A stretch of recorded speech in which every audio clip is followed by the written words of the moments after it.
안녕하십니까. 축제 꽃, 포항국제사진축제의 아티스트 콘서트 세 번째 타임입니다. 오늘은 아마 여러분들이 상당히 많이 기대를 하셨을 거라 생각을 합니다. 사실은 초대 작가 모든 분들이 굉장히 유명하신 분들인데 지금 대한민국에서 아마 가장 핫한 사진가를 뽑으라면 오늘 초대 작가가 아니신가 저는 그렇게 생각을 합니다. 설명이 굳이 길게는 필요치 않을 것 같은데요. 현재 뉴욕의 요시멜로 소속 전속 작가이시면서요. 현재 사실 제주 비엔날레에서 좀 작가로, 좀 전시 작가로 좀 현재 계신데 오늘 이렇게 포항으로 귀한 시간을 내서 참가해 주셨습니다. 이명호 작가님을 소개합니다. 이명호 작가님, 예, 반갑습니다. 예, 작가님께서 잠시 좀 소개와 함께 인사 말씀 좀 부탁드리겠습니다. 예. 교수님께서 너무 좀 과하게 말씀을 해주셔가지고 굉장히 이 자리에 계셔서 너무 감사드리면서도 송구스러운 마음도 있고 왜 그런지 그런 마음이 들기도 하고 그러는데요. 초대해 주셔서 너무 감사드립니다. 포항은 저한테는 굉장히 낯선 도시였는데 이번 기회를 통해서 포항에 대해서도 좀 생각해 볼 수 있는 그런 기회도 되고 새로운 작업을 실험해 볼 수 있는 그런 기회를 주셔가지고 감사한 마음입니다. 그 사진은 굉장히 신경을 너무 사진이어가지고 우연히 잘 나온 그런 사진이에요. 전에 그 사진예술이라고 하는 그 사진 전문지 거기랑 인터뷰를 하면서 그 창가에 빛이 좋길래 이렇게 찍었으면 좋겠다 해가지고 찍었던 그 사진인데요. 우리 이명호 작가는 현재 아까 말씀드린 뉴욕의 요시멜로 갤러리 전속 작가이시면서 작품 소장처는 프랑스 국립도서관이라든가 다음에 현재 장폴 게티 미술관, 암스테르담 사진미술관, 다음에 네덜란드 국립 빅토리아 갤러리 이런 여러 세계적인 어떤 미술관에서 작품이 소장되어 있습니다. 사실 사진가를 우리가 얘기할 때 그분의 작품이 어디에 소장되어 있는가만 가지고도 가치를 평가할 수 있지 않을까 싶어서 이렇게 제가 말씀을 드렸습니다. 현재는 현재 국내에서는 정말 앞서 제가 말씀드린 것처럼 정말 블루칩이다. 아트 마켓에서는 아트 시장의 블루칩이다 할 정도로 이명호 작가님은 인기가 높습니다. 이제까지 정말 오늘 귀한 시간 함께 해주셔서 고맙고요. 첫 번째로 이번에 출품하신 작품에 대해서 간략한 좀 작품 소개 좀 부탁드리겠습니다. 예, 소개해 드리려면 이제 좀 맥락이 있어야 될 것 같아요. 왜 이렇게 작업을 했는지 기존 작업에 대해서 조금 설명을 드리고 그 다음에 자연스럽게 넘어가야 될 것 같은데요. 제가 하고 있는 작업의 타이틀을 포토그래피 액트라고 했거든요. 사진행위 프로젝트라고 이름이 지어져 있는데 이 작업을 하게 된 거는 사진이라는 게 뭘까라고 하는 그 질문을 작업화해보고 싶었던 거예요. 예, 그래서 작가들마다 생각이 다 다르겠지만 제가 처음에 작업을 시작할 때 어떤 목적은 없었거든요. 그러니까 학교를 다니면서도 나중에 뭐가 돼야 되겠다, 작가가 돼야 되겠다, 교수가 돼야겠다 이런 생각이 없었어요. 오히려 제가 인터뷰를 하고 할 때마다 말씀을 드리는데 진심으로 그랬고 우체부나 등대지기 하고 싶었거든요. 진심으로. 그래서 제가 여러 군데다 인터뷰도 하고 실제 등대지기들 모임이 있더라고요. 그런 데다가도 손편지 다 보내고 학생 때는 나중에 졸업하면 저걸 해야겠다 라고 생각할 정도로 진지하게 그런 쪽으로 꿈을 가지고 있었는데 이제 돌아가신 지도 교수님께서 작업하는 게 봐줄만 했는지 좀 제안을 하시더라고요. 좀 대학원을 진학을 해보면 어떠냐라고 말씀을 하셔서 그러면은 일단은 좀 시간을 버는 차원에서 생각을 조금 더 해보는 차원에서 좀 대학원을 가보자 이렇게 된 거예요. 그래서 갔다가 작업을 하는데 졸업 논문을 써야 되잖아요. 석사학위 논문을 써야 되는데 기왕에 이렇게 사진을 시작했으니까 사진이라는 게 뭔가 하는 그 의미를 정리를 해보고 싶다는 생각이 좀 들었거든요. 정의라는 거는 있을 수가 없겠죠. 이런 것이 사진이다라고 하는 정의는 있을 수가 없을 텐데 나름대로 좀 정리를 해보고 싶다는 생각이 들어서 대학원 들어가면서부터 바로 이 프로젝트를 시작을 했어요. 그랬더니 이제 교수님은 하지 말라고 말씀을 하시더라고요. 그거는 너무 이게 스펙트럼이 넓어서 사실은 이제 논문이라고 하는 거는 작업이라고 하는 거는 구체적이어야 된다. 참 맞는 말씀이시거든요. 이게 틀린 말씀이 아니시라고 생각을 하는데 그럼에도 불구하고 저는 뭐 논문을 잘 써야겠다. 나중에 이걸 가지고 뭐가 어떻게 돼야겠다 이런 생각이 없다 보니까 그냥 기왕 이렇게 사진을 시작한 거 한번 나름대로 정리를 해보고 마무리를 하고 싶다 이런 생각이 있어서 범위를 좀 넓게 잡은 거죠. 사진이라는 게 뭘까 하는 그 질문을 작업으로 옮겨봐야겠다 하다 보니까 사진의 그 기능, 역할에 대해서 생각을 하게 됐어요. 그래서 몇 개의 카테고리로 나눴거든요. 네, 이렇게 지금 보시면은 조금 복잡하게 되어 있는데요. 재현, 재현, 사이 혹은 넘어 이렇게 해서 제 나름대로 의미에 대해서 정리를 해 나가는 거죠. 그런데 이제 이런 작업을 하는 데 있어서 키워드가 하나가 지나가는 거예요. 이 전체 그 작업을 관통한 하나의 핵심어가 지나가는데 그게 이 드러내다라고 하는 거였거든요. 저희가 이 좌우에 꺽쇠를 붙여서 단어를 표기를 할 적에 발음기호 있지 않습니까?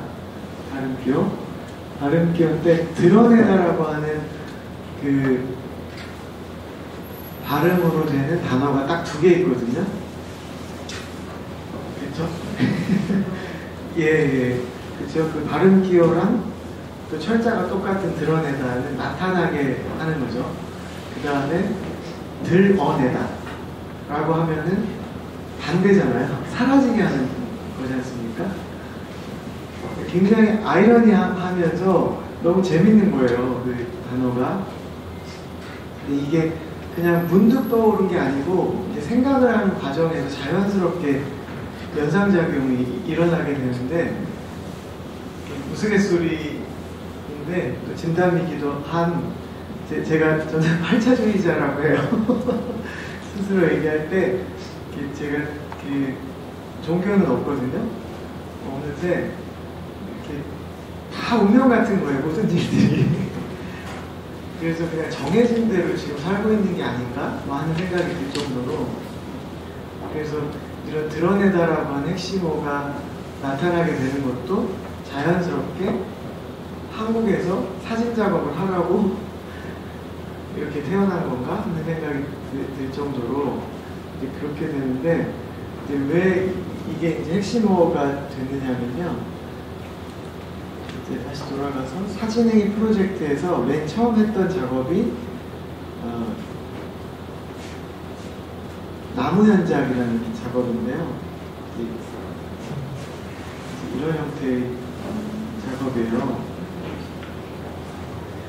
왜 이 작업을 했느냐 하면 재현이라고 해서 미술사에서 등장하는 가장 기본적인 이제 그런 건데 저희가 알고 있는 대부분의 그 화가라든지 조각가 전통적인 매체를 쓰는 아티스트들의 거의 대부분 우리가 기억하고 있는 거의 대부분의 사람들의 공통점이 있거든요. 중요한 공통점. 그게 이제 사진이 발명된 이후에 나왔다는 사실인데 그게 단순히 근자여서 최근이어서 기억을 하는 거가 아니고 사진이 발명됐다는 거가 굉장히 중요한 의미가 있지 않습니까? 사진 발명 전에는 전통적인 그런 그 아트가 사진의 역할을 했던 거잖아요. 예, 바로 기록, 재현의 의미로서의 그 기능을 했던 건데, 그래서 결국은 이제 사진이라고 하는 것도 미술했던 사람들의 꿈이었었지 않습니까?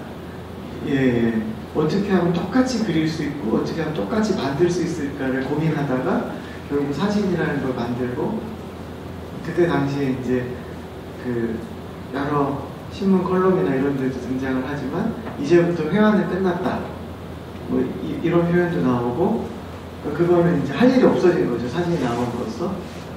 그런데 오히려 그 이후에도 황금기를 맞게 되는 그런 또 역설이 생기지 않습니까? 예. 그러니까 맞지 않는 옷을 입고 있다가 이제 제대로 자기 역할을 찾아가게 되는 이제 그런. 그래서 그 이후에 사진 발명 이후에 그 위대한 작가들이 쏟아져 나오는 예술가들이, 아트라고 하는 게 또 굉장히 또 재미있는 단어인데, 이게 기술과 예술을 병기하잖아요. 아트라고 하는 게 원래는 기술이라고 하는 뜻이었고, 아티스트 하면 기술자인데, 그게 이제 예술, 우리가 지금 생각하는 그 예술이 되고 예술가가 되지 않습니까? 아티스트. 그런데 결정적인 역할을 하는 게 사진의 등장이 되는 거죠. 사실 기술과 예술은 반대로 갈 것 같다는 느낌이 드는데 너무 다른? 근데 그거를 한 단어가 병기한다는 게 참 재밌는 일인데, 그렇게 되기까지 사진이 아주 결정적인 역할을 하게 되는 거고요.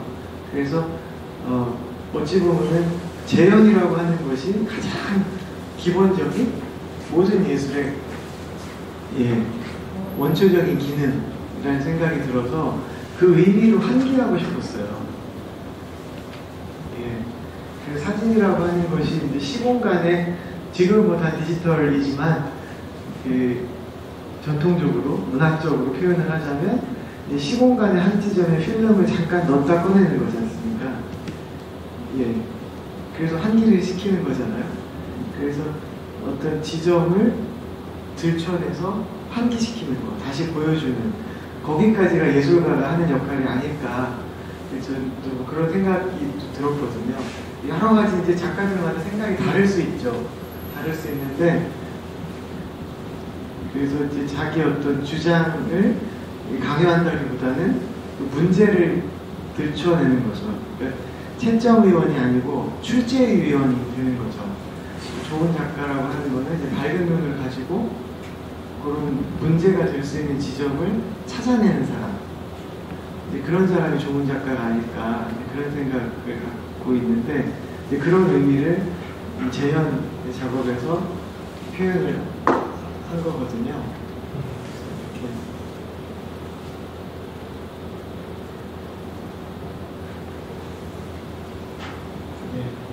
이런 작업들을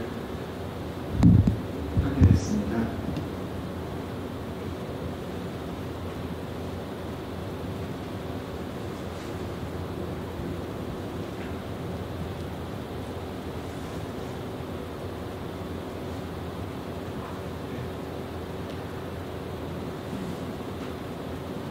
굉장히 단순한 작업이에요.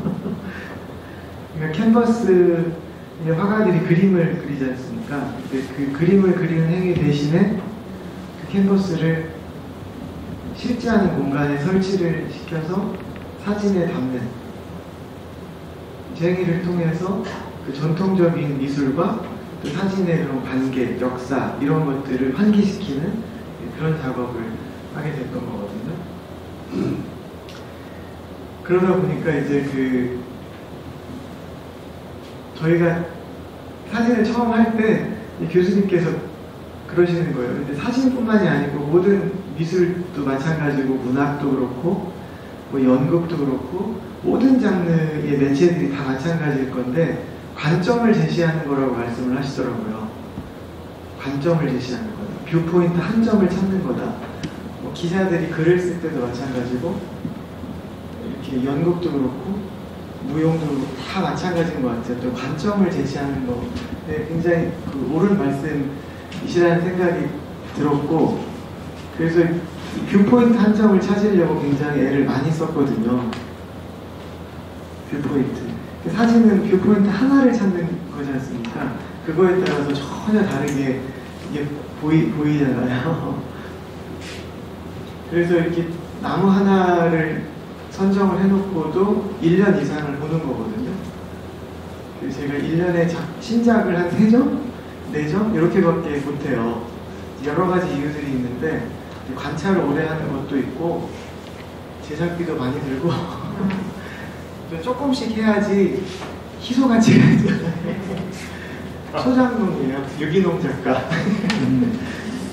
조금만 작업을 하는데 이번에 포항 사진대에서는 예, 제가 굉장히 오버를 했죠. 그런 건데,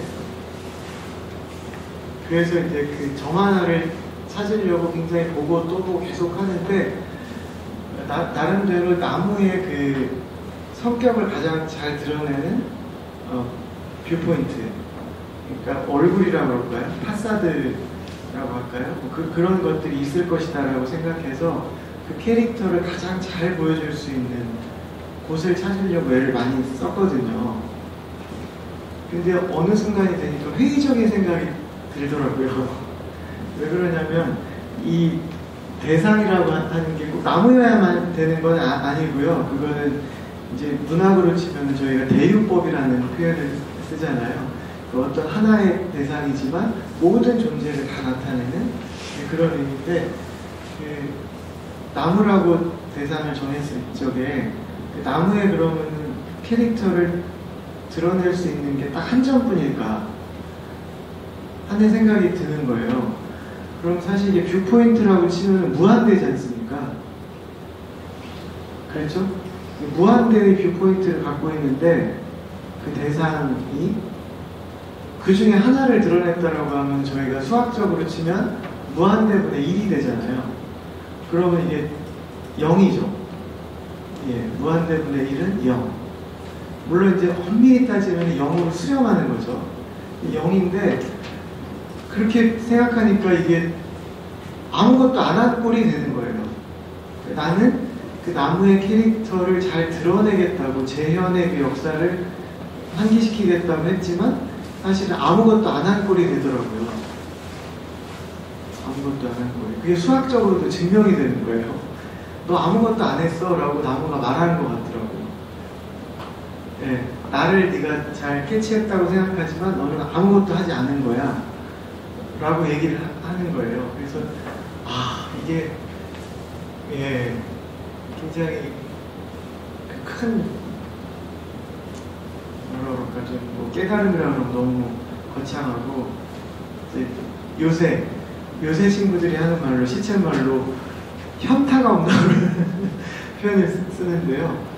이제 그런 생각이 와서 이게 내가 나무를 보여준다고 했지만 저 나무의 본질과는 아무 관계도 없는 짓을 했구나. 근데 모든 게 다 마찬가지인 것 같다는 생각도 들더라고요. 예술의 영역뿐만 아니라 내가 저 사람에 대해서 어떤 현상에 대해서 안다고 막 자기 관점을 주장하는데 사실은 그렇게 하면 할수록 그 본질에서 멀어지는 것 같다는 생각이 드는 거예요. 그냥 그 자체를 온전히 느끼면 그만인데 그거를 내가 드러내려고 할 때 드러나지는 거라는 생각이 드는 거예요. 그러니까 드러내려고 할수록 드러나지는 거예요. 점점 멀어지더라고요. 아무것도 안 했네 하는 생각이 들어서, 그렇다면 어떻게 해야지 저 대상을 내가 재현할 수 있을까 하는 생각이 들 때 반대로 역설적인데 드러내면 드러나진다는 생각이 드는 거예요. 다 드러내면 무한대가 열리는 거예요. 얘가 갖고 있던 무한대 뷰포인트들이. 그래서 작업이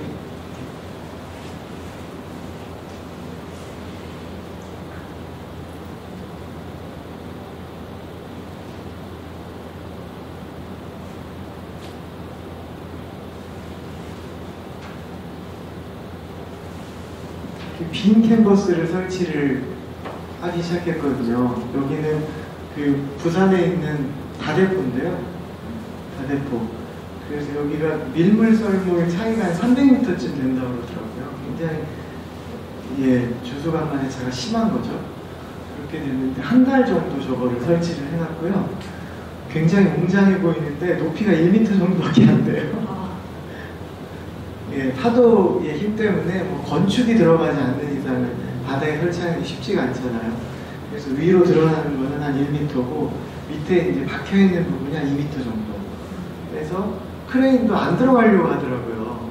상한다고 차 상한다고 해서 한 2배 정도 비용 들이고 저기다 HBM으로 박아가지고 다 용접하고 우레탄으로 칠해가지고 했는데 며칠 지나니까 워낙 이제 연기가 세니까 다 녹슬어가지고 자연스럽게 됐는데 저게 이제 밀물이 들어오면 완전히 다 잠기더라고요. 완전히 다 잠겼다가 또 썰물이 되면 다 늘어나고 마치 바다가 캔버스에다 그림을 그렸다가 지웠다가 하는 것처럼 저런 작업을 해서 제목은 Nothing But 이라고 했거든요. Nothing But. 근데 이제 뒤에는 굳이 저희가 Nothing But 뭐라고 설명 안 해도 다 연상이 될 수 있어서 이렇게 비워놨어요. 이런 작업인데 딱 저 작업할 때는 제가 학교에다가 사직서를 던지고 며칠 뒤거든요. 제가 경산이라는 곳에서 한 7년 정도를 이제 교직에 있다가 능력도 안 되고 또 작업에 대한 또 욕심 뭐 이런 것들 때문에 학생들 가르치는 것도 너무 보람이 있는 일이잖아요. 굉장히 중요한 일이고 그런데 교육자와 또 이 작가로서의 그 역할이 또 다르더라고요. 제가 할 수 없는 일이었고 또 이제 작업에 대한 갈증 때문에 용기를 내자. 설마 굶어 죽겠냐. 참고로 경일대 사진학과 부교수셨습니다. 고민을 많이 하고 아까웠지만 사실은 이제 학교에 있게 된 여러 가지 이유들 중에 하나가 그 부모님들한테 효도하려고도 있었어요. 그래서 어머니 아버지가 다 선생님이셨고 또 할아버지 할머니도 다 선생님이셨거든요. 그래서 교직에 있는 게 참 좋은 일이구나 하는 생각을 어렸을 때부터 갖고는 있었는데 이제 어느 순간부터 옆길을 샜다가 다시 이제 하게 됐는데 이제 뭐 그러시더라는 거예요. 이제 아버지가 어디 놀러 나가시고 그러면은 뭐 누구 아들은 뭐 대기업 다니고 누구 아들은 뭐 변호사고 누구 아들은 뭐하고 우리 아들은 사진작가래. 그렇게 하면 사진관 하는 줄 아시더라는 거예요. 그래서 유명하대. 그럼 사진관이 잘 되는 거야. 근데 이제 지금이야 생각이 많이 다르잖아요. 제가 요 며칠 전에도 뭐 이렇게 MZ라고 들어보셨어요? MZ 세대? 예, 80년대 이후에 태어난 그 신세대들 MZ 세대라고 하는데 그 친구들이랑 얘기를 하다가 이제 그러는 거예요. 요새는 삼성 현대에 들어가는 것보다 여기 옆에 있는 포항제철 이런 데보다 당근이라는 데 좀 생소하실 수도 있는데 뭐 중고 상품 거래하고 이러는 데거든요.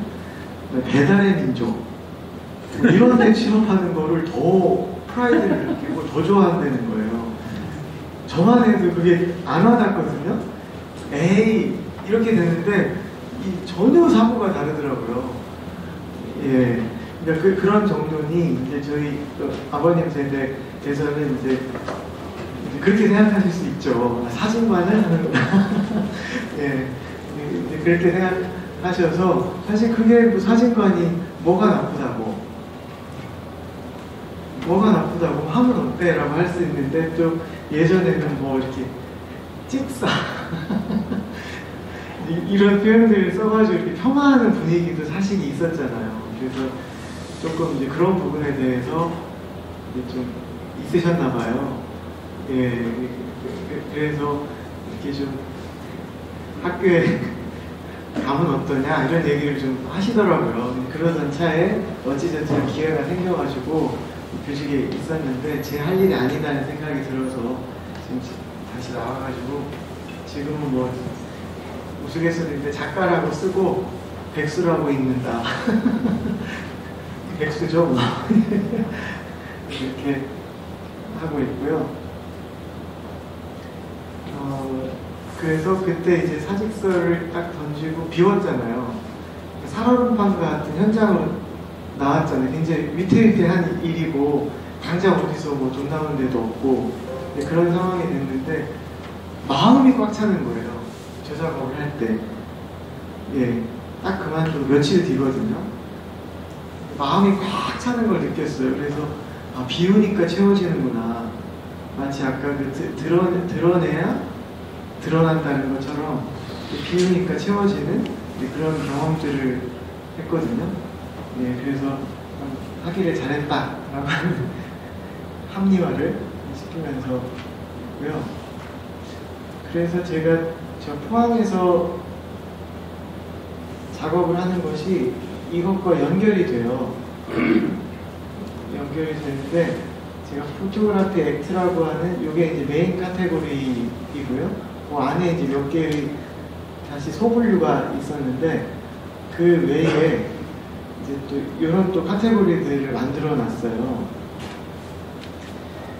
이걸 다 설명드리자면 너무 복잡해가지고 다 할 필요가 없을 것 같고요. 요거는 뭐냐면은 아까 이렇게 사진의 기능에 대해서 몇 가지로 분류를 해서 그거를 작업화했다고 말씀을 드렸지 않습니까? 이런 거는 그 사진의 어떤 그 매체적인 재료적인 그런 의미를 실험적인 방법으로 보여주는 그런 카테고리인데, 이를테면 이 작업 같은 경우는 실로 캔버스를 만들었어요. 이렇게 이게 2달 동안 실을 짠 거거든요. 2달 동안. 그러니까 저희가 이 그 미술 시간에 제일 먼저 배우면은 선긋기를 배우지 않습니까? 선생님 선을 그으라고 그러면 자꾸 동그래지잖아요. 콤파스의 원리처럼 이게 자꾸 선을 그으면 동그래지지 않습니까? 근데 그거를 미술하는 친구들은 착착착착 너무 잘 긋더라고요. 그거부터 배우는데 점선면체, 점은 선이 되고 선이 보이면 면이 되고 면이 보이면 체가 되고, 그 미술 시간에 가장 먼저 배우는 건데 그거를 생각했어요. 그래서 제가 항상 작업할 때 캔버스라고 하는 거를 쓰는데 그 캔버스의 의미를 환기시키는 거죠. 아까 재료적인 거라고 말씀을 드렸잖아요. 그래서 그 선을 긋듯이 실을 연결해가지고 캔버스를 짰거든요. 한 2달 정도 걸렸고 들어간 실은 9kg 정도가 쓰였어요. 그래서 이렇게 한 것은 여기가 서울 종로에 있는 자하미술관이라는 곳인데 인왕산 바로 밑에 있어요. 그래서 바위를 쳐서 미술관을 만들다 보니까 문만 닫으면 바로 암실이 되거든요. 딱 카메라 obscura 같다는 생각이 들었어요. 그게 어두운 방이라는 뜻이잖아요, 직역하면.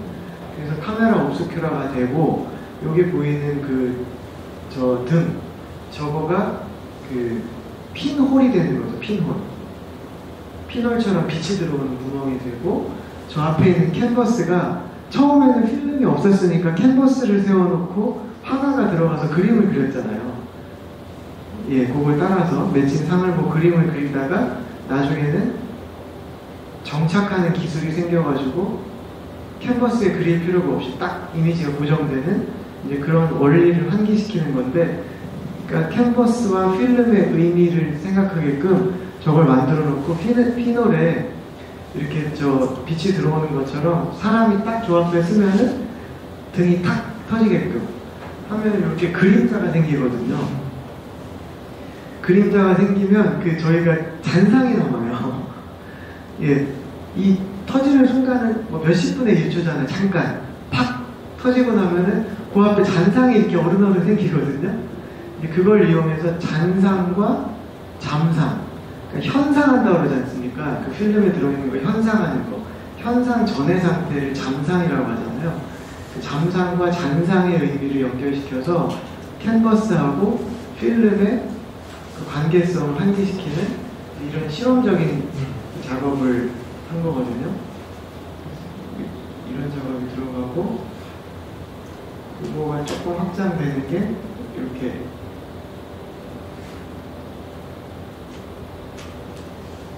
자갈마당이라는 곳이 있는데 저는 군대에서 이거를 알게 됐어요. 그래서 뭐 인천에 가면 옐로우하우스가 있고 뭐 청량리에 가면 588이 있고 뭐 대구에 가면 자갈마당이 있고 뭐 이렇게 이야기를 하는데 홍등가예요. 홍등가인데 지금도 영업을 하더라고요. 그게 이제 1909년이라고 했나? 1900 뭐 초에 그 일본에서 이걸 설치를 한 건데 왜 자갈마당이냐면 그 일본 정원에 가면 자갈이 깔려 있잖아요. 그게 이제 닌자들이 들어올 때 소리를 들으려고 자갈을 깔았는 데서 유래가 됐다고 그래요. 그래서 이제 아가씨들이 도망갈까봐 자갈을 깔았다. 그래서 자갈마당이 됐다고 하더라고요. 굉장히 이름부터가 슬픈 그런 건데 이제 대구시에서는 이게 이제 애물단지죠. 불법이기도 하고 예, 환경적으로 안 좋잖아요. 도시 환경적으로. 그래서 없애고 싶은데 이걸 강제적으로 철거하는 방법보다는 그 문화예술의 힘으로 서서히 밀어내는 방식을 취하자 그래가지고 첫 번째 나온 공간을 구청인지 시청 예산으로 그걸 뭐 샀다고 그랬나? 해가지고 이제 점점 영업을 못하게 하는 거죠. 사들이는 거죠. 나오면 사들여서 영업을 못하게 하면 점점 퇴출이 되는 거잖아요. 그런 방식을 취할 때 첫 번째 공간은 자갈마당 아트스페이스라고 했는데 이런 데는 아까 그 작업의 연장이었던 거예요. 그래서 2D가 또 보이면 3D가 되잖아요.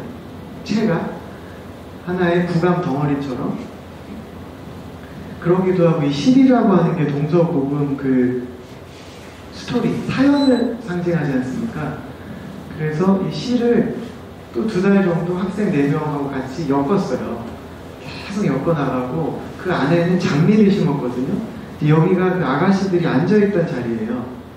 그리고 이 앞에는 유리부스가 있고 그 호객행위를 하는 자리죠. 그 앞에 이제 아가씨들을 장미에 비유를 한 거예요.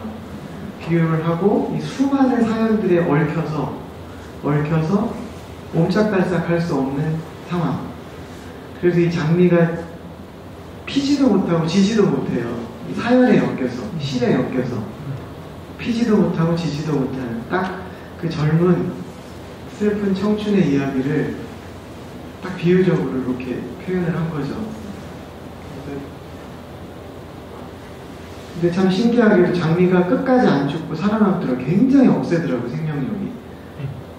그래서 맨 마지막에는 이렇게 이걸 다 끊는, 엮였던 실들을 다 끊어주는 퍼포먼스로 마무리를 하는 이제 그런 작업이었고요. 이런 식으로 그 포토그래피 액트라고 하는 그 범주에서 사진의 그 역할에 대해서 환기를 시켰으면 그거를 이제 매체적으로 실험을 한다거나 아니면 사회에다 적용을 해보는 이제 그런 작업들을 하거든요. 그래서 이번에 그 포항에서 했던 작업은 그 범주에 들어가야 되겠다는 생각을 했어요. 아까 제가 이렇게 카테고리 분류상으로 치면 에세테라, 뭐 기타라고 하는 그 카테고리 안에 들어가야겠다. 굳이 따지자면 뭐 이런 사용에 관계되는 이제 그런 영역으로 들어가야 되겠다라고 생각을 했고요. 그래서 타이틀은 not named예요. 그쪽 카테고리는 제가 전부 not titled 또는 not named라고 하는데 이렇게 수동과 능동의 같이 있는 용어죠. 그래서 장명, named, title 할 때 그 장명이지 않습니까? 그 장명을 안 하는 것도 되고 못 하는 것도 되는 거죠. 그래서 괄호 열고 이렇게 표기를 했는데 이제 글을 보시면 조금 더 이해하시면 좋을 것 같아요. 이렇게 썼는데 아이고 너무 글이 작아서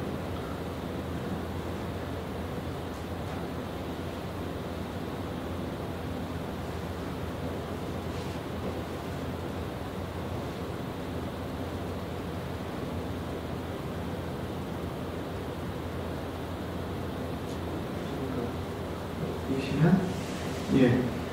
그래서 그 포항에서 작업을 했으면 한다라는 의뢰를 받고 제가 굉장히 또 참신했던 거는 그 대부분 아까도 교수님이 서두에 설명해 주실 때 제주 비엔날레 말씀을 잠깐 하셨는데 대부분의 이런 비엔날레나 페스티벌 이런 것들이 주제를 던져주고 거기에 맞는 작가들을 섭외를 하지 않습니까? 그래서 기존의 작업들을 보여주는 이제 그런 전시 형태들이 많은데 이번에는 포항을 반드시 소재나 주제로 선택을 해야 된다라고 말씀을 하시고 그러니까 무조건 신작이 될 수밖에 없는 거죠. 거기서 작업을 해야 되는 그런 게 참신하기도 하고 어려운 미션이기도 하고 그렇게 되는데 그래서 어떻게 하면은 이제 포항을 담을 수 있을까라고 생각해서 12월 초쯤에 한번 사전 답사 겸 또 스케치 겸 오고 다시 서울로 올라가서 이제 자료들을 정리한 다음에 생각을 정리하고 12월 중순에 와서 이제 작업을 하게 됐는데 그 영일만이 있고 그 영일만을 감싸고 있는 뜬 방파제라는 곳이 있더라고요. 예, 배를 타고 들어가더라고요. 한 5분에서 10분 정도 배를 타고 들어가니까 그 방파제 위에 올라갈 수가 있더라고요. 거기서 보니까 이 영일만 전체가 다 조망이 되는 그런 풍경이었는데 처음에 저는 뭐 누가 있겠어? 라고 해서 들어갔더니 낚시하시는 분들이 어마어마하게 많으시더라고요. 예. 예. 그런데 이제 제 눈에는 이방인이 제 눈에서 볼 때는 그 영일만의 그 풍경이 병풍처럼 쫙 감싸고 있지 않습니까? 예. 하늘 있고 또 만 있고 산과 바다와 해변과 이런 풍경들이 있고 그거는 이제 이를테면 병풍이라면 그 안에 들어가 있는 특징적인 요소들이 대부분 산업화된 그런 장면들이 보이더라고요. 가장 먼저 포항제철 보이고 선박들 떠 있는 거 보이고 크레인 보이고 공장에서 연기 나오는 거 보이고 이제 그런 풍경들이 보이는데 저 낚시하시는 분들의 눈에는 전혀 그런 풍경들은 안 보이는 거죠. 있는데 있지 않은 그런 풍경들이 되는 거고 자기만의 세상에 빠져있는 그런 모습을 보면서 제가 이렇게 써봤습니다. 제가 말로 하는 것보다 이 글이 조금 더 정제되어 있고 이해하시기가 좋을 것 같은데 그래서 제가 이제 앞서서 드러내다나 드러내다 이런 표현을 썼던 것들을 일부러 이 안에다 넣었거든요. 그래서 낚시하시는 분들한테는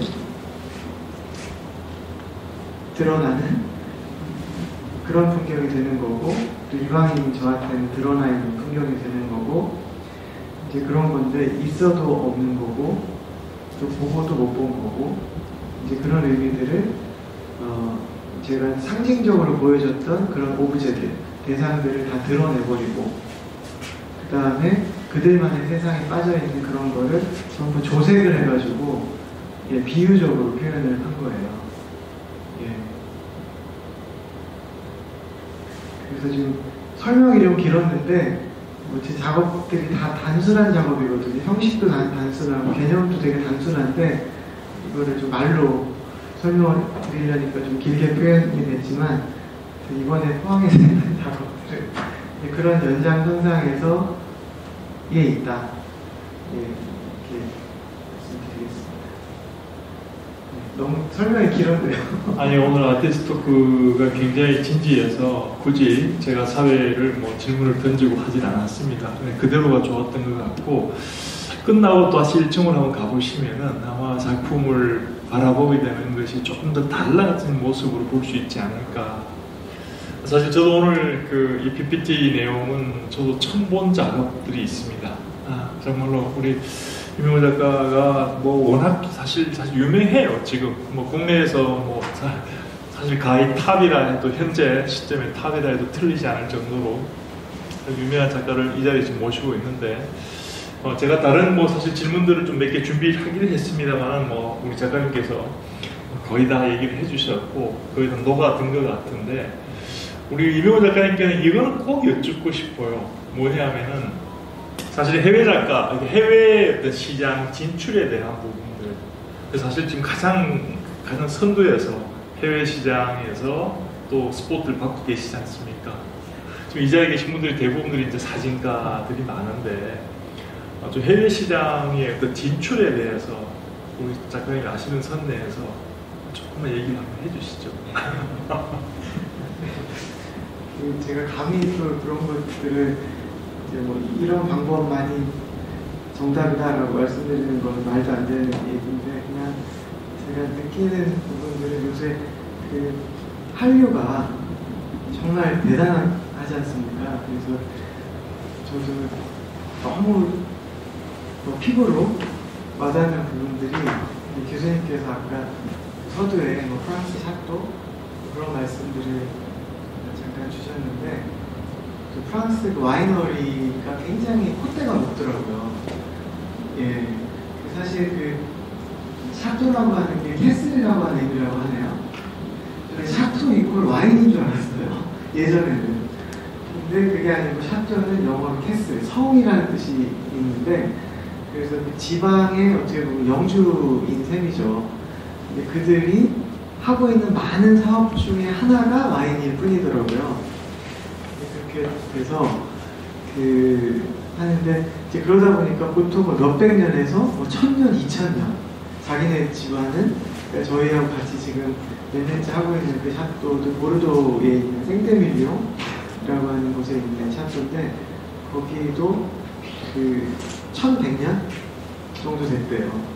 가문이 계속 내려가서 하는 건데 이게 매물로도 거의 나오지 않고 그래서 이제 샤또가 나오면 대부분 헐리우드 스타들이나 그 중국 재벌들이 그걸 막 사고 싶어서 굉장히 그 프라이드가 있는 모양이에요. 샤또를 갖고 있는다는 것이 그런 분들이라 수많은 제안들을 받나 봐요. 협업을 하자 이런 제안들을 받는데 대부분 다 이렇게 고사가 되는 그런 건데 이제 이완이라고 혹시 아세요? 저만 안 찍는 화가. 예, 이완 선생님이 뭐 그분은 국가대표 작가라고 할 수 있을 만큼 대표성을 띠는 분이신데 그분이 이제 그 샤또 로스차일드라고 보통 작업을 하셨거든요. 이제 그런 거에 굉장히 크게 프라이드를 느끼시고 언론에도 크게 나가고 이제 이런 것들을 봤는데 저희도 우연치 않게 어찌저찌 하다가 소믈리에라고 하죠. 이 감별하시는 와인 감별하는 그래서 에리크 에콜랑이라고 하는 그 감별사가 어디서 작품을 보셨나 봐요. 잡지에서 봤든 인스타나 뭐 어디서 보셨든 기억을 하고 있다가 이 사람을 샤또에 연결을 시켜서 콜라보를 하게 하면 좋겠다라고 해서 이제 연락을 받고 이제 하게 됐는데 그쪽에서 대접을 하는 거가 너무 극진한 거예요. 예, 지금 자료가 있는지 모르겠는데 자료 찾는 동안 제가 좀 설명드리면은 세계 3대 와인 기사자기로 꼽히는 생데밀리옹 와인 기사자기인 지라드를 우리나라 최초로 수여받았습니다. 우리 이명호 작가께서 지라드를 받았고 또 2016년 생데밀리옹 대표 와이너리 7곳의 오너들이 만든 보르도 유일의 자연문화재단의 첫 공식 초대 작가로 이명호 작가가 선정이 됐습니다. 굉장히 사실은 개인으로서 영예스러운 일이고 우리 국가 어떤 대한민국 사진계로서도 굉장히 기분 좋은 일이 아닌가 생각합니다. 네, 이렇게 하고 요 가운데쯤에 있는 이분이 이제 샤또의 주인장인데 봄학당이라고 하는 주인장이고 요거는 이제 르 피가로라는 신문사 아시죠? 거기 편집장이시고요. 요분은 이제 그 생태밀리온 문화재단장이시고, 요분은 그 프랑스 국립수목원장님이세요. 이런 분들을 작가 한 사람이 온다고 다 이렇게 해서 파리에서부터 내려오게끔 비행기나 기차 다 해서 숙소까지 다 잡아주시고 이렇게 극진히 하는 거예요. 그런 저변에는 한국의 국력이 굉장히 많이 컸구나 하는 것도 느꼈거든요. 그러니까 일개 작가로서가 아니고 저 이제 키가 큰 그 주인장이 하는 얘기가 자식이 6이시더라고요. 6인데 자기가 이제 샷도를 7개를 갖고 있대요. 7개를. 그래서 한 명만 더 나오면 하나씩 줄 수 있다고 농담을 할 정도로 그렇게 하는데, 자기 세대에는 일본이 최고였다는 거예요. 특히나 프랑스가 일본하고 가깝더라고요. 이게 뭐가 코드가 잘 맞는지. 그리고 잘 아시지만은 뭐 인상파 화가들이 일본의 우키요에에서 영향을 많이 받지 않습니까? 그래서 이제 일본이 최고로 생각했는데, 자기 지금 자식 세대는 한국 그러다는 거예요.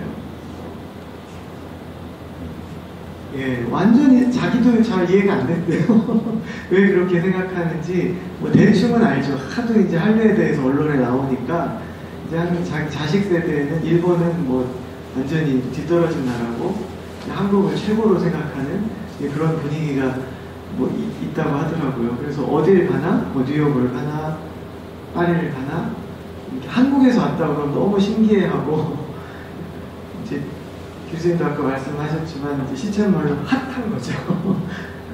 핫한 분위기가 있더라고요. 그래서 이런 분위기를 좀 타야 되지 않을까 하는 생각도 있어요. 어떻게 보면은 이제 사실 이제 저는 뭐 운이 좋았던 이제 케이스라고도 할 수 있을 텐데요. 저보다 훨씬 좋은 작업을 묵묵히 하고 계시는 분이 많다는 거를 저는 정말 진심으로 알고 있고, 그래서 얼마 전에도 제가 현대시학이라고 하는 시 전문 잡지 있거든요. 한 50년 된 아주 오래된 잡지하고 그 전기화 대표님 인터뷰를 할 때도 제가 그런 말씀을 드렸는데, 제가 이버릇처럼 중얼중얼 하는 게 나는 아무것도 아니다. 진심으로요. 제가 이버릇처럼 그런 얘기를 해요. 이게 여러 가지 의미가 있는데, 그러다 이게 좀 목소리가 크게 나오면 옆 사람이 무슨 소리 하는 거야? 라고 이렇게 할 정도로 표현을 쓰는데, 정말 좋은 작업을 하시는 분들이 너무너무 많은데, 그게 이제 여러 가지 요인이 있지 않습니까? 뭐 이것도 일본 말이라 안 좋지만, 뭐, 아다리가 좀 잘 맞아가지고 이렇게 활동할 수 있을 뿐이지, 저는 아무것도 아니다. 이런 생각을 진심으로 가지고 있는데, 그래서 이게 좀 운적인 요소도 좀 많이 따라야 될 것 같고, 이게 좀 시류를 좀 읽을 필요도 있겠다 라고 하는 생각도 드는 거예요. 시류를 잘 읽어야겠다는 생각이 좀 들었는데, 그래서 몇 며칠 전에도 조선일보 문화부의 이해운이라고 하는 기자가 새벽에 문자를 띡 보낸 거예요. 새벽에. 그래서 제가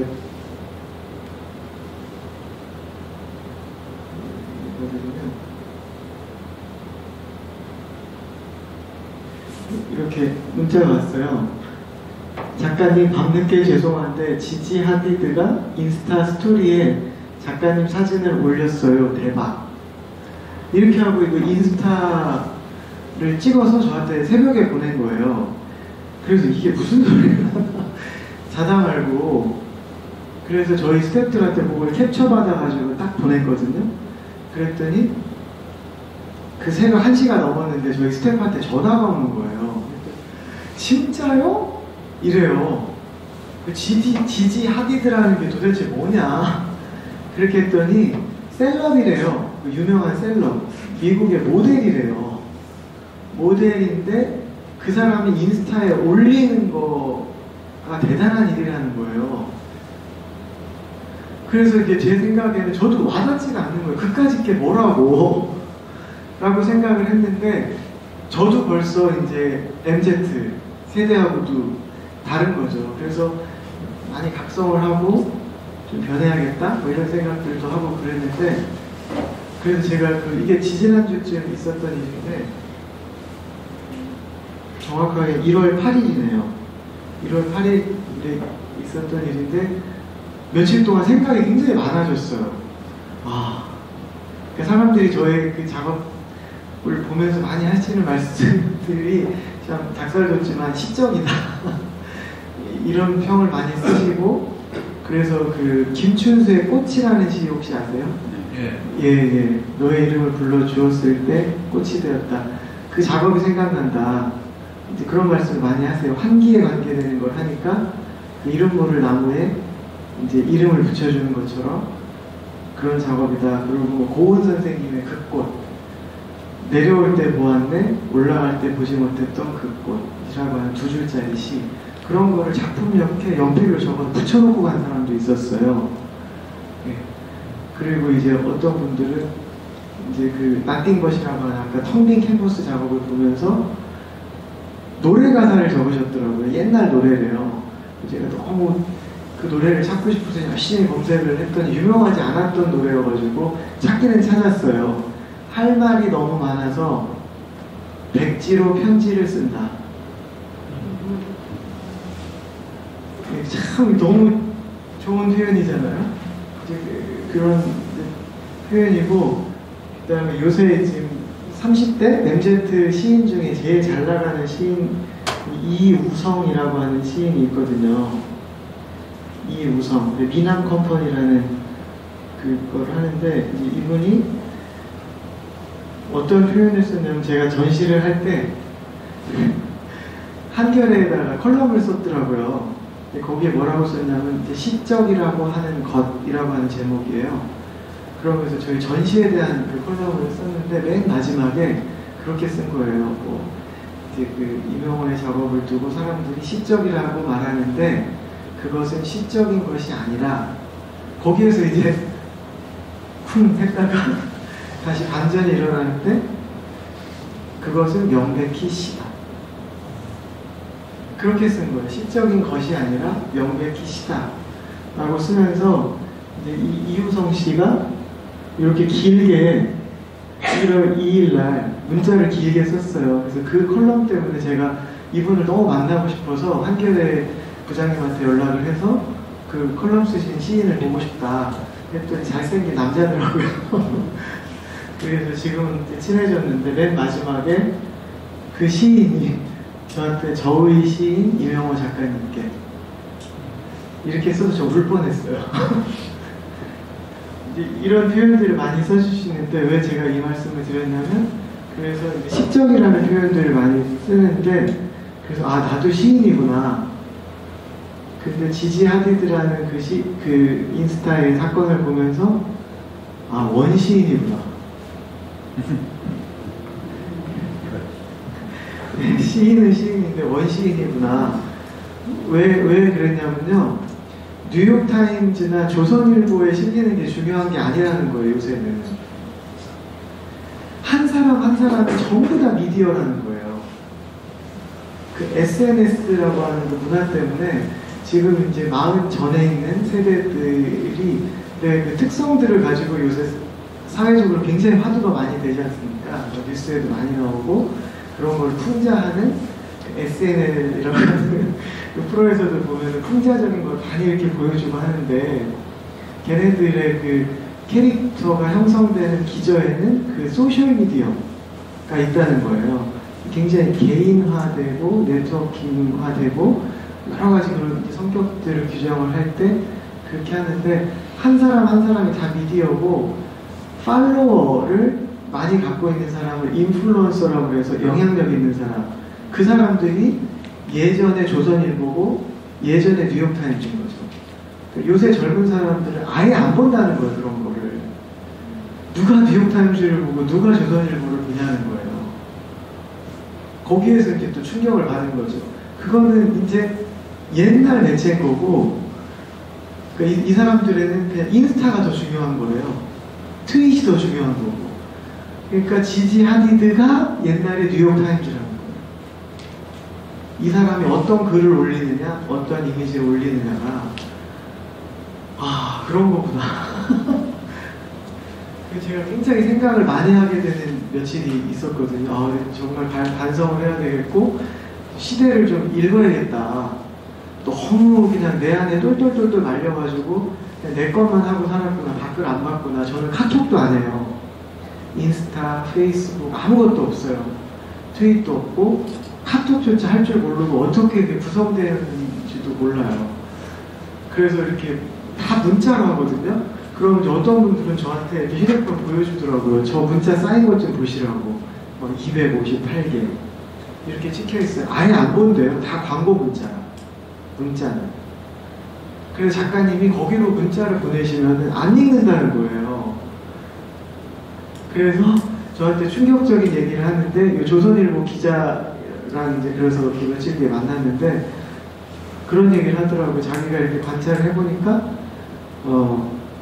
작가님 같은 분이 꽤 있었대요. 작가들은 유독 더 보수적이고 아날로그적이고 작가들이니까 이제 그런 분들이 많았는데 코로나가 터지고 나서 그러니까 3년쯤 전이잖아요.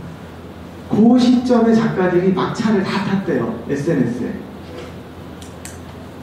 저 같은 작가들이 많이 있었대요. 근데 막차를 많이 탔다 그러더라고요. 예, 그래서 전부 다 인스타하고 다 한대요. 자기가 알고 있기로 아무것도 안 하는 사람은 작가님밖에 없다는 거예요. 그걸 하셔야 된다고 이런 얘기를 많이 하더라고요. 그래서 저도 좀 많이 느끼는 바가 있었고 계속 이렇게 하면 잊혀진다. 예, 잊혀진다는 거예요. 그래서 제가 작업도 환기에 관한 것들을 하는데 환기를 계속 시켜야 된다는 거죠. 그래서 좀 시류를 잘 읽고 활용할 수 있어야 되지 않을까 이제 하는 생각이 들었어요. 그래서 아까 교수님이 말씀하셨던 그거하고 좀 연결을 지으면 제가 대학원에 진학하자마자 이 작업을 시작했으니까 이제 한 20년쯤 됐는데 할 때 요시밀러라고 하는 그 뉴욕의 갤러리를 저는 알고 있었어요. 왜냐하면 수업 시간에 많이 들었거든요. 교수님이 말씀하시더라고요. 사진 전문 갤러리 중에서 샤크라고 불린다. 사진계의 샤크, 최상위 포식자. 그래서 유태인 갤러리고 이름은 꼭 일본 사람 같죠? 요시미로. 근데 유태인이에요. 요시밀로라고 하는 사람이고 뉴욕에서 출세를 하려면 둘 중에 하나여야 된다고 그래요. 유태인이거나 게이거나. 근데 이 사람은 두 개를 다 해요. 그래서 유태인 게이인데 키가 굉장히 크더라고요. 한 2m 가까이 되고 그의 남자친구는 같이 이제 식사를 한 적이 있었는데 물어봤어요. 그랬더니 2m 3.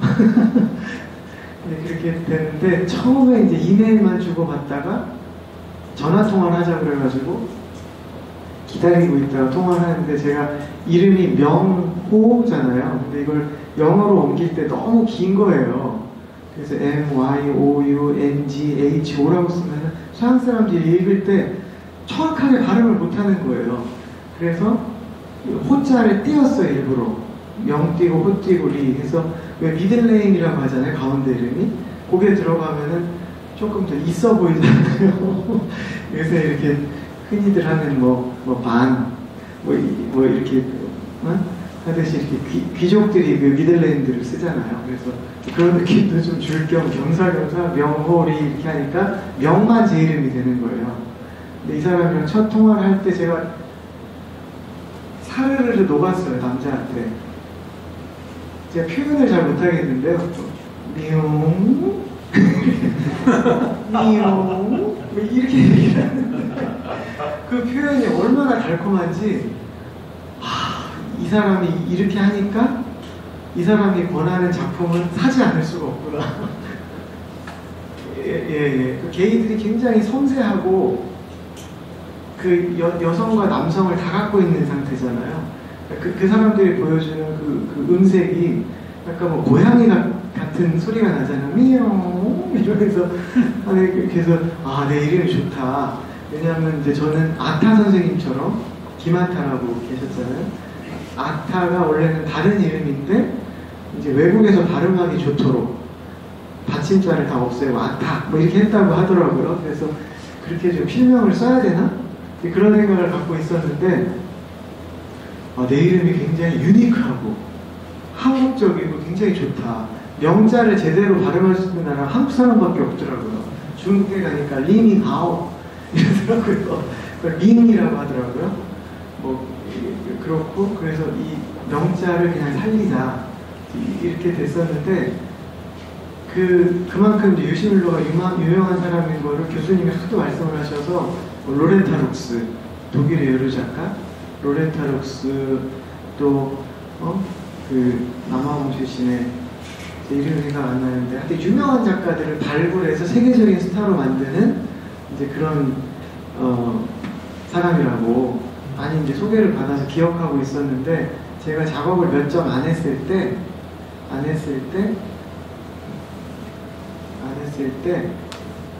사진예술에서 연락이 왔어요. 사진예술에서 글을 쓰고 싶다라고 해서 작업이 실리고 그게 표지가 됐거든요. 운이 좋게. 예, 그래서 표지가 되면서 전시회가 들어오고 이제 그러는 가운데 서울에 있는 조그만 대한공간이라고 있어요.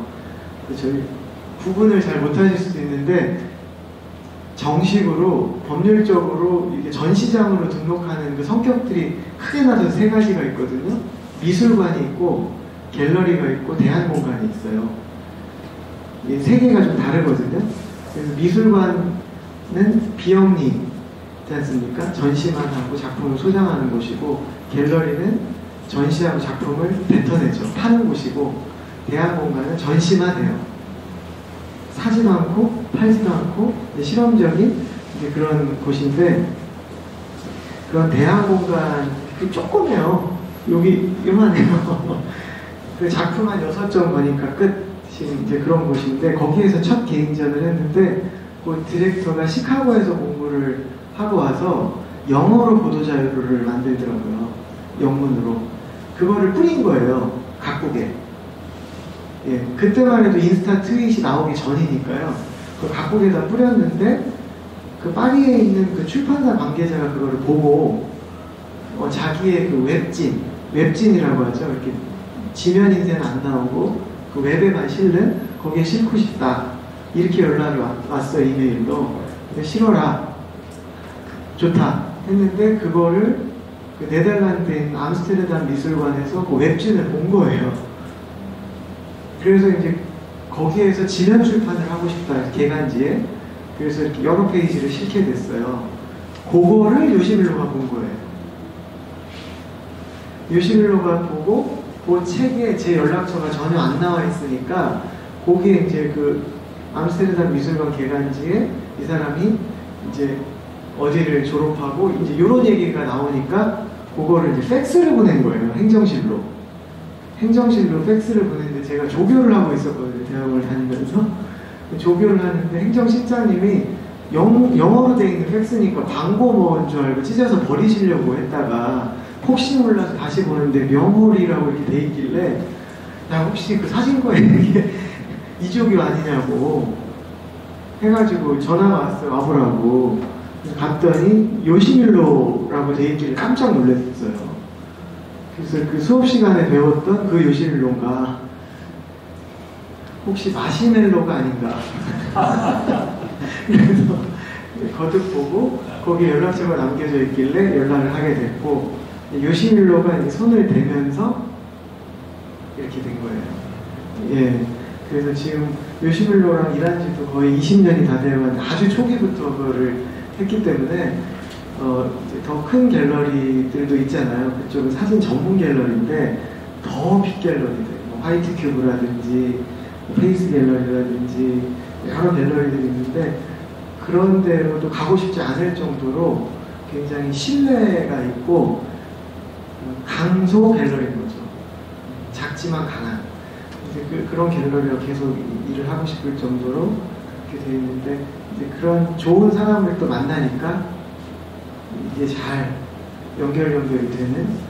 그래서 이제 지금은 이제 그때는 매체를 타고 연결 이렇게 됐던 부분이라면 지금은 이제 SNS 같은 것들 또 잘 활용을 하면 연결돼가지고 잘 될 수 있지 않을까.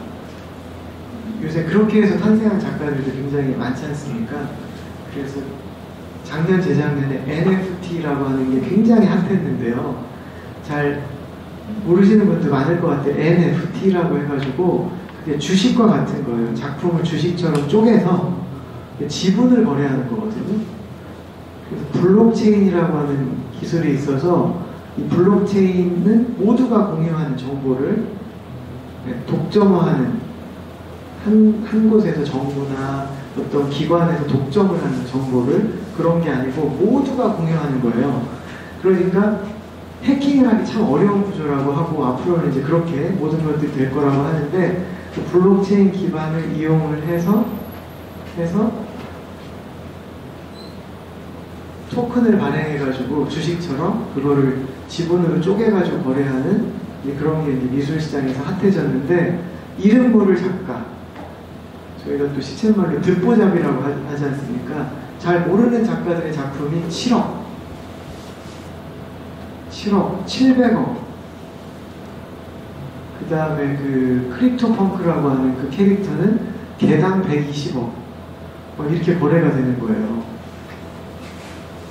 예, 그런 세대가 온 거죠. 그러니까 이유한 작품보다 훨씬 비싼 거예요. 아까 얘기한 국가대표 작가라고 하는 이유한 선생님보다도 작품 가격이 훨씬 비싼 작가들이 나오는 거예요. 그러니까 전혀 전시라든지 검증의 단계를 거치지 않고 소위 이렇게 전시 거치고 기금 따고 어디에 소장되고 이런 어떤 단계들을 전혀 거치지 않고 바로 탑 작가가 되는 그런 시대가 가능해졌더라고요. 그래서 그런 것들을 좀 잘 활용할 수 있는 것들을 좀 연구를 하신다면 세계 시장이 아주 가까이 있는 것 같다는 생각이.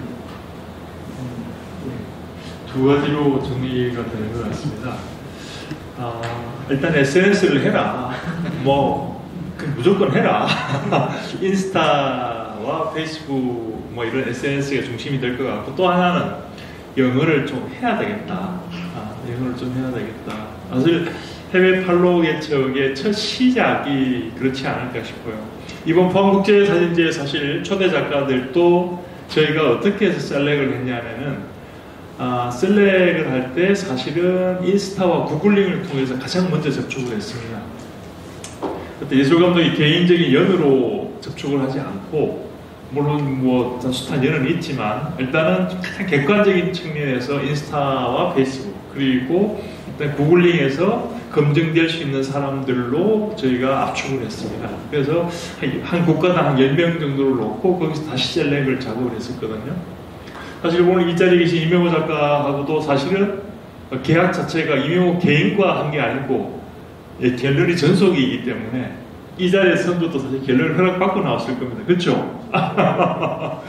그러니까 전속 작가가 되면은 좀 그런 부분에서 좀 많은 제약이 있는데, 어쨌건 저희가 사진가로서 해외 팔로우를 생각할 때는 방금 얘기했던 두 가지의 핵심이 아닌가 싶고요. 제가 아까 잠시 그 사진에 우리 PPT에서 나왔는데, 우리 이명호 작가를 소개를 하면서 동양의 선 정신을 가장 잘 표현하고 있는 사진가다라는 이런 평가가 있고요. 지금 현재 그 제주 비엔날레가 지금 진행되고 있습니다. 혹시나 최근에 한번 제주도 가실 일이 있으면 제주 비엔날레 가셔가지고 우리 이명호 작가의 작품을 꼭 한번 보시라고 제가 권하고 싶습니다. 사실 저도 이 준비 때문에, 행사 준비 때문에 우리 이명호 작가한테 초대를 받았는데 가지를 못해서 정말 미안해요, 사실은. 그래서 행사가 끝나면 저도 바로 한번 제주도로 갈 생각인데, 한국예술가협회 금보성 이사장의 이제 얘기를 제가 잠시 빌리겠습니다. 인간 중심으로 쓰여진 미술사지만 이명호 작가의 작품은 대상이 중심이다. 인간에게 있어 나무는 소모품이고 인간은 자연에서 자란 나무의 삶에 관심 두지 않고 쓰임을 목적으로 바라본다. 그는 인간이 바라보는 관점이 쓰임이 아닌 평생 한 곳에 뿌리 내린 나무의 고단함에 주목하는 그런 동시에 지치고 힘든 나무를 쉬게 하고 그리고 도리어 인간이 기댈 수 있는 어깨를 빌려주고 있는 존재의 접근적 개념을 시도하고 있다. 이렇게 평가하고 있습니다. 또 하나 물론 금보성 이사장의 말씀을 이제 하나 덧붙이면요. 그에게 비춰진 한 그루 나무도 인간 못지않은 위로가 필요한 존재라고 느껴졌다.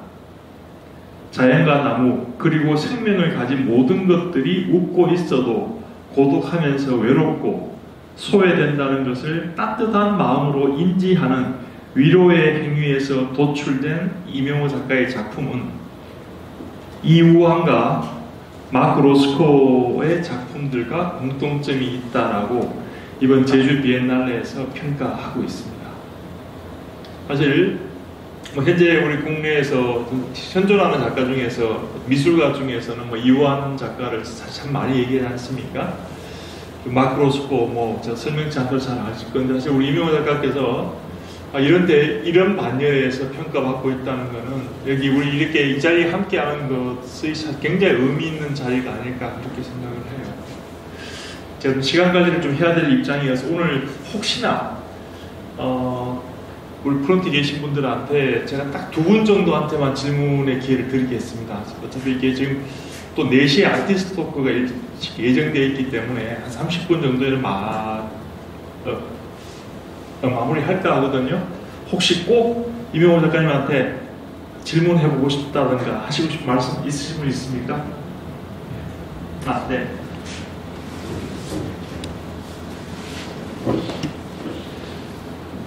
안녕하십니까. 울산에서 온 김형태라고 합니다. 나무 작품은 예전에 워낙 유명해가 잘 봤는데 이렇게 직접 작가님을 목도로 직접 뵈니까 너무 영광스럽습니다. 그 나무 연작에서 환기하고자 하는 점은 조금 전에 설명하신 그런 부분입니다. 똑같습니까? 예. 그리고 저 대학원 때 사진에 대한 그 정의를 내리고 싶었었다 했는데 그때의 그 정의가 뭔지 궁금하고요. 그 다음에 두 번째는 동양의 선 정치를 제일 잘 표현하는 작가다라는 평가를 받으시는데 동양의 선 정치는 또 뭐라고 생각하시는지 그 두 가지 좀 여쭤 주시죠. 너무 어려운 질문이고 감히 제가 말씀드리기가 좀 쉽지 않은 내용인 것 같긴 한데요. 먼저 대학원 때 정의라기보다 이제 정리를 해보고 싶었고요. 그래서 그 사진이라고 하는 그 의미, 기능 이런 것들을 몇 개 카테고리로 나눠봤어요. 그래서 이제 제 현이라고 하는 아까 말씀드렸던 그런 내용이 있고 또 설명을 다 못 드렸는데 이제 제 연이라고 해서 그거는 비현실을 만드는 거거든요. 그 예술의 역할에서 그러니까 현실을 드러내는 게 있고 비현실을 만드는 게 있고 그래서 이렇게 여기에서 사막에 가서 작업을 했는데요.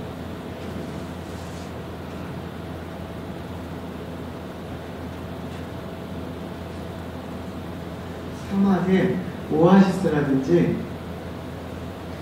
그 바다라든지 이런 것들을 만드는 그런 작업입니다. 예를 들어 이런 작업 같은 경우는 그 화면에 잘 안 보이실 수도 있는데 저 가운데 지평선 부분에 캔버스를 설치한 거예요.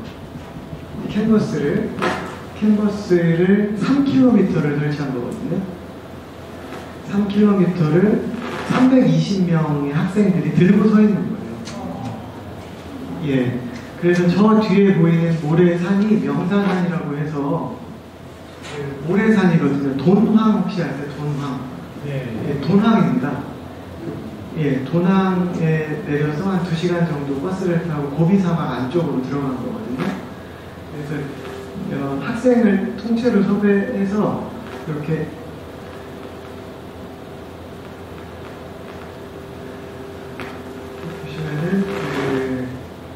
사전 답사를 항상 가요. 그래서 한 2, 3주 정도 가가지고 먼저 보고 장소에다가 다 표시를 해놓고 이렇게 가는 거죠. 학생들이 저렇게 버스를 대절해서 동원을 한 거예요. 예, 반별로 담임 선생님들도 다 같이 가시고, 그러니까 처음에는 방을 붙여서 그 마을 사람들을 구해볼까 하다가 너무 어렵잖아요. 그렇게 하면 통제하기도 어렵고, 그래서 이제 고등학교에 가서 교장 선생님께 말씀을 드리고, 예, 그 학교 발전 기금을 원하시더라고요. 그래서 이렇게 드리고, 근데 이런 거는 어떻게 작업을 하냐면 돈이 굉장히 많이 들잖아요. 그래서 갤러리에 요청을 하는 거예요. 그러면은 이제 갤러리에서 이제 컬렉터분을 붙이는 거예요. 컬렉터분을 붙여서 작품을 선구매하게끔 하는 거죠. 아직 못 봤어요. 계획만 있는 거죠. 이제 이런 작업을 할 거다는 계획을 듣고 그 컬렉터분들이 미리 작품을 사는 거죠. 그렇게 해서 이제 그 가축을 해가지고 이렇게 작업을 떠나게 되는 건데, 이렇게 하기 전에는 할 수가 없잖아요. 그러니까 포트폴리오가 있어야 그걸 근거로 이런 작업을 하는구나, 그럼 이렇게 작업이 나오겠네 해서 투자를 하는데, 그 전에는 할 수가 없잖아요. 유일하게 이제 받을 수 있는 게 FM 펀드라는 게 있었어요. 파더마더 펀드. 그래서 이제 아버지한테 얘기를 해가지고 이런 작업을 할 거다. 그렇게 해서 작업을 시작을 처음에 했던 거죠. 그게 이제 진행이 돼서 나중에는 이렇게 했던 건데,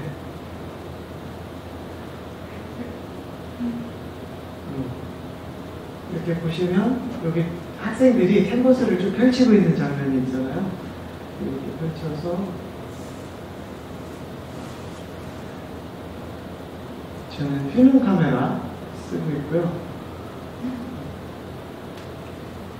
펜하고 이렇게 하다 보면 이제 이런 작업이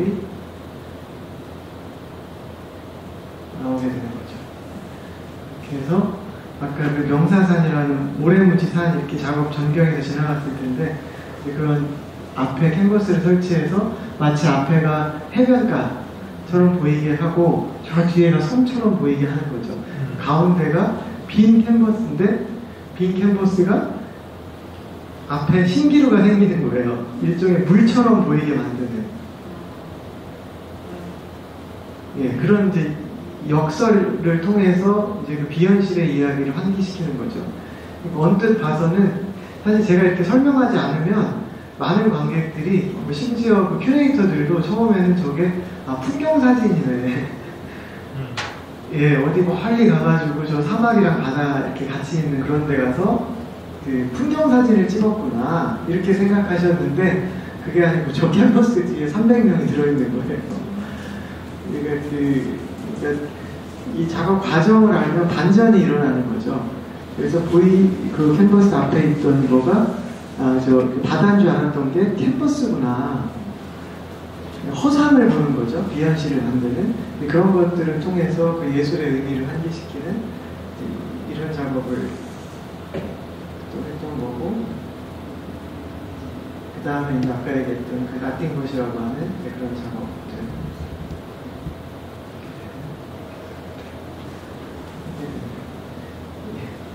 이렇게 해서 카테고리를 나눴어요. 그래서 그 재현이라고 하는 영역, 저희가 이렇게 수학 시간에 동그라미 그리지 않습니까? 벤 다이어그램으로 이렇게 그리고 또 이렇게 그려서, 또 재현의 영역, 재연의 영역, 그 다음에 교집합, 네? 그 사이 혹은 너머, 여집합, 예, 그렇게 이제 영역을 나눈 거예요. 재현, 재연, 사이 혹은 너머, 이렇게 영역을 나눠서 그 의미들을 보여주는 그런 작업을 하게 된 거죠.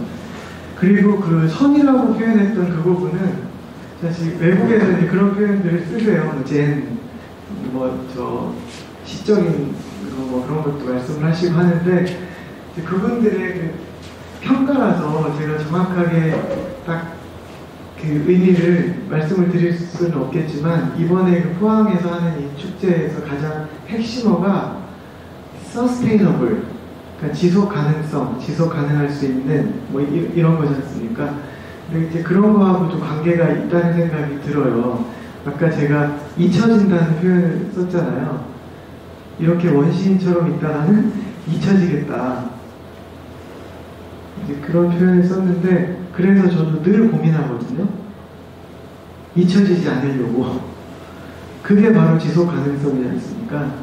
그래서 저의 화두이기도 하고 모든 기업과 포항시도 마찬가지고 그게 굉장히 중요할 때 그게 하나의 정체성 같아요. 그러니까 서양 사람들이 한류에 열광하고 특정 작가들이나 이런 아티스트들한테 열광하는 이유에 대해서 좀 곱씹어볼 필요가 있다고 생각하는데 일본에서는 지금 미술계에서 가장 핫한 작가들이 몇 있어요. 뭐 무라카미라든지 뭐 요시모토도 있고 푸사마 야요이도 있고 이렇게 몇몇 작가들이 있는데 글로벌한 관점에서 특정 국가나 작가에게 요구하는 게 있더라고요. 그러기를 기대하는 바가 있더라고요. 그 안에 들어가면 얘가 뜨는 거예요. 근데 그 기대 바깥에 있으면 이 사람이 정말 진정성을 가지고 좋은 작업을 하고 있음에도 불구하고 뜬다라고 하는 거하고는 좀 거리가 생기더라고요. 그래서 서양 사람들이 기대하는 그 대상, 작가의 어떤 그 코드가 연결이 될 적에 이게 속된 말로 아다리가 맞을 때 그렇게 잘 되는 그런 게 또 있는 것 같아요. 그래서 서양 사람들이 뭐 한국이나 뭐 일본 작가들 바라보고 할 때 그런 선이라고 하는 코드 이런 얘기들을 많이 하는 것 같아요. 그러니까 서양 애들이 갖지 못한 정체성. 예. 그러니까 이게 굉장히 어려운데요. 보편성과 어떤 특수성을 같이 갖고 있어야 될 것 같아요. 그러니까 글로벌한 관점에서의 눈높이에도 맞아야 되면서 동시에 유니크한 면이 있어야 될 것 같거든요. 이 두 가지가 같이 맞아야지 되는데 참 어렵죠. 그러니까 보편성이 일종의 뭐 절대성이라고 본다면 절대적인 어떤 미학적인 코드를 갖고 있어야 되는 거예요. 걔네들이 기대하고 있는 절대적인 미학적인 코드. 그러니까 그게 이제 아주 쉬운 말로 들자면 구성일 수도 있어요. 구도라든지 구성일 수도 있는 거고 아주 쉽게 얘기를 들자면 그 다음에 이제 정체성, 특수성, 자기만의 것이 있어야 될 때 이제 그 또한 또 걔네들이 그 정해놓은 카테고리 안에서 있어야만이 물론 이제 뜬다는 것만이 능사는 아닌데요. 능사는 아닌데 그렇게 되기 위해서는 그들이 원하는 어떤 그 범주, 기대 그 안에 들어가야 된다는 생각들이 들어서 아마도 그들이 원하는 잣대 안에서의 어떤 선, 기대하는 뭐 그런 요소들이 있지 않았을까. 그래서 그 정체성, 뭐 이런 것들, 그 특수성, 그 유니크한 거, 그런 것들을 개발하는 이제 그런 것들이 필요하지 않을까. 그래야만이 지속 가능성이 생기지 않을까. 이제 차별하는 거죠, 다른 작가들하고. 예. 그래서 포항도 사진 축제만이 아니라 포항시 전체도 포항만이 가지고 있는 그 정체성, 그러니까 대체 불가능한 포항밖에 없는 딱 그런 것들이 있어야만이 더 매력적인 도시가 되지 않을까 그런 생각입니다. 아, 멋진데요. 네, 결국 포항의 정체성이 결국 서스테이너블 지속 가능성을 담보한다라는 말씀입니다. 지금 진행자 입장에서 시간 관리를 좀 해야 될 상황이어서 혹시나 제가 두 분을 질문 받겠다 했는데 좀 시간이 좀 너무 촉박하거든요. 혹시나 꼭 정말 해야 되겠다 싶은 분 혹시 계십니까? 아니면은 제가 마지막 질문을 우리 작가님께 던지겠습니다. 지금 우리 포항국제사진제는 국내에서는 굉장히 좀 새롭고 신선한 접근으로 정말 새로운 그 사진 문화의 지평을 열고 있다라고 평가를 받고 있는데, 국제사진제, 우리 포항국제사진제 지금 어떻게 느끼시는지 마지막으로 멘트를 부탁드립니다. 사실 이게 저도 교수님을 이 사진제 하면서 처음 인사를 드렸거든요.